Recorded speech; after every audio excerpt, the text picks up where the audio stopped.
তোমরা যখন পুরা দুনিয়ার গুরু, সবাইকে উপদেশ দিবা, সবার সহযোগিতা করবা, তো এখানে মুসলমানদের সহযোগিতা করো।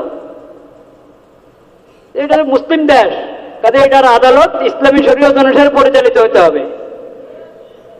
এটা মুসলিম দেশ, এটার সংসদ ইসলামী শরীয়ত অনুসারে পরিচালিত হতে হবে। এটা মুসলিম দেশ, এটার অর্থনীতি ইসলামী শরীয়ত অনুসারে পরিচালিত হতে হবে। এটা মুসলিম দেশ, এটার রাজনীতি ইসলামী শরীয়ত অনুসারে পরিচালিত হতে হবে। এই রিপোর্ট তো দিল না, এই রিপোর্ট তো দিল না। আমরা তো মুসলিম, আমরা আমাদের ইসলামী স্বাধীনতা, আমরা মুসলিম হিসাবে আমাদের ধর্মীয় স্বাধীনতা থেকে বঞ্চিত। তোমরা আমাদের দেশের সরকারকে নসিহতটা তো করলে না। যাদের আগাগোড়া বৈষম্য, তারা আপনাদেরকে সমতার শিক্ষা দিবে, এটা আপনারা আশা করেন? কাদিয়ানিরা ওরা কি সংখ্যালঘু?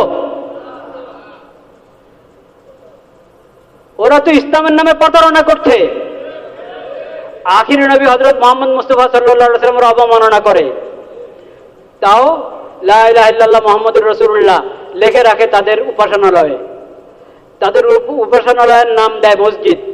মসজিদ মুসলমানদের না ইসলাম অবমাননাকারীদের? মুসলমানদের। তো তোমাদের উপাসনালয়কে মসজিদ কেন বলো? ওটার মধ্যে কালিমা কেন লিখে রাখো লা ইলাহা ইল্লাল্লাহ মুহাম্মাদুর রাসূলুল্লাহ? এই কালিমার উপর তোমাদের ঈমান নাই। কাদিয়ানীদের এই কালিমার উপর ঈমান নাই। তারা যে মুহাম্মাদুর রাসূলুল্লাহ লিখে রেখেছে, মুহাম্মাদুর রাসূলুল্লাহ মানে আখিরি নবী হযরত মুহাম্মদ মুস্তাফা সাল্লাল্লাহু আলাইহি ওয়াসাল্লামের উপর তাদের ঈমান, এটা ব্যক্ত করে না। এই কালিমার ব্যাখ্যা তারা নিজেরাই তাদের বই পুস্তকে করে রেখেছে।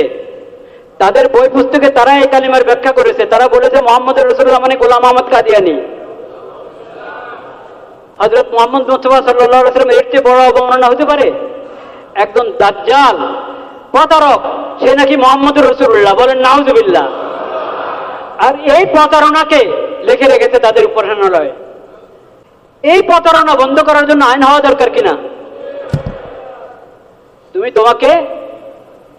তোমাকে কাদিয়ানী হিসেবে পেশ করো, আহমদিয়া মুসলিম জামাত নাম রাখার তোমার অধিকার নাই।